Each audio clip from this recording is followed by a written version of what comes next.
A democracia, para alguns, é um bem inalienável, uma verdade incontestável. Para outros, um sistema utópico, fadado ao fracasso, e que já deu o que tinha que dar. Como vimos em um dos nossos vídeos, Sócrates tinha profundas desconfianças sobre esse regime de governo. Já Churchill dizia que, apesar de ser a pior forma de governo, não existe nenhuma melhor. O assunto é complexo e desperta paixões, mas se você pertence ao seleto grupo das pessoas que gostam de pensar, vem com a gente.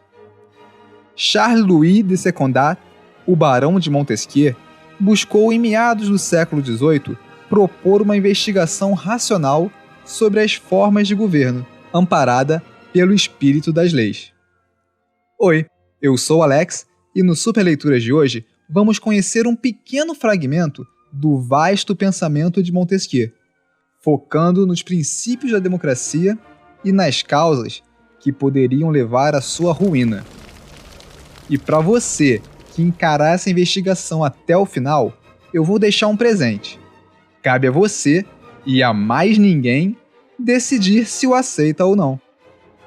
Apesar de pertencer à nobreza, Montesquieu criticava fortemente o regime absolutista da sua época e buscou pensar formas alternativas de governo, em que o governante se mantivesse submetido às leis e em que o país gozasse de liberdade.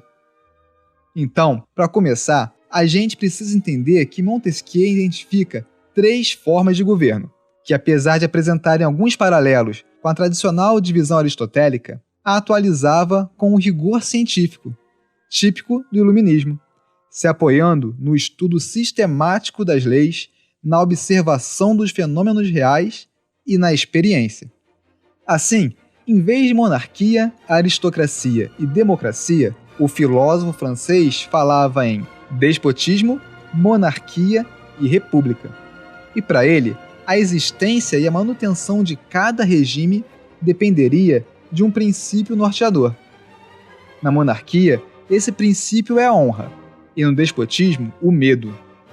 Mas hoje, não vamos nos deter neles, já que nosso foco é a democracia, vertente da forma republicana em que o povo, como um todo, possui o poder soberano. Montesquieu diz que um governo monárquico ou despótico não precisa de muita coisa para se manter. Basta a força da lei no primeiro caso e o braço do príncipe sempre levantado no segundo. Mas num Estado popular é preciso uma força a mais: a virtude.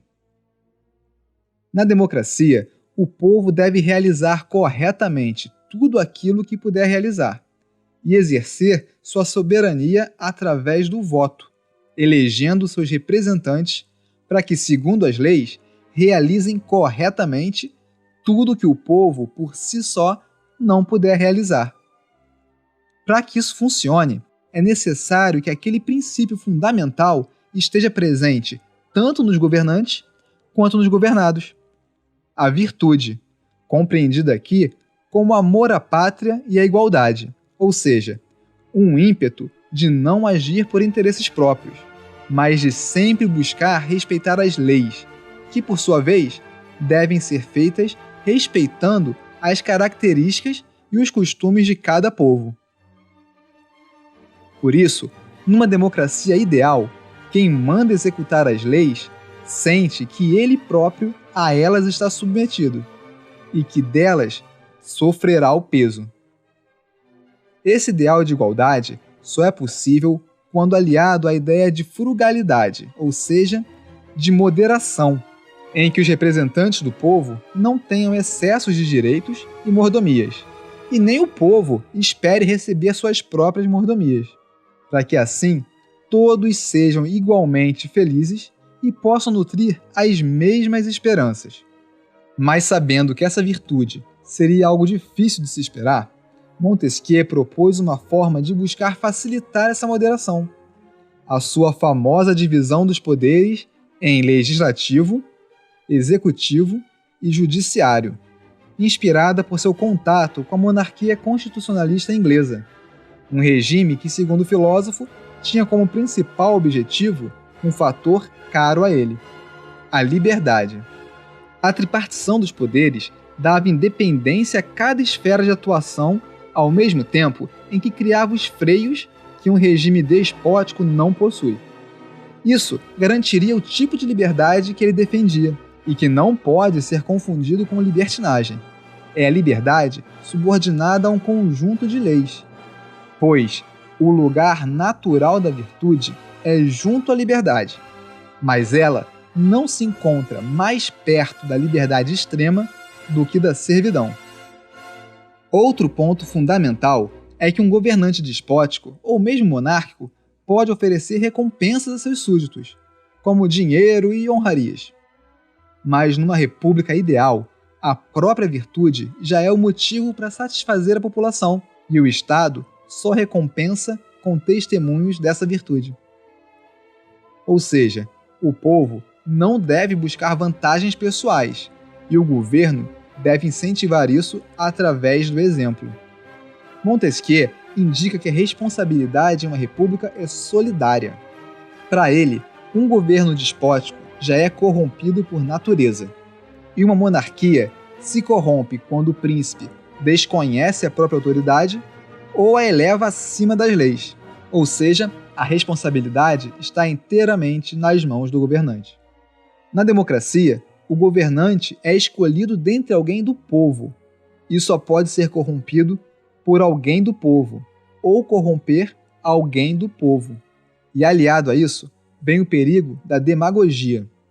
O povo cai em desgraça quando aqueles em quem confia, procurando ocultar a própria corrupção, buscam corrompê-lo. Para que sua ambição não seja vista pelo povo, eles apenas falam da grandeza do povo. Em seguida, ele diz que ninguém deverá se espantar se votos forem comprados a dinheiro, o que já no curto prazo se mostra devastador para o próprio povo e destrói o Estado. As leis começam a ser subvertidas ou ignoradas para que se consigam vantagens pessoais. E como isso só pode ser consequência da corrupção da República, o Estado já está perdido. Parece que a democracia concede a soberania ao povo, mas em troca exige muito mais dele. Tanto que é nesse regime que a importância da educação é mais fortemente sentida. Montesquieu alerta já no prefácio da sua obra magna: não é indiferente que o povo seja esclarecido. Os preconceitos dos magistrados começam por ser os da nação. Numa época de ignorância, não temos qualquer dúvida, mesmo quando se cometem os piores males. Agora, antes de te entregar o presente prometido, gostaria de saber a sua opinião. Você acredita que a democracia é um problema? Ou você acha que o problema são as pessoas? Ou ainda que o buraco é mais embaixo? Fala aí, qual a forma de governo que você considera mais adequada? Coloca nos comentários. Pronto, pode clicar aqui e pegar o seu presente, nosso e-book gratuito e o acesso à nossa lista VIP, em que você recebe conteúdo exclusivo. Se esse vídeo te instigou, curta e compartilhe.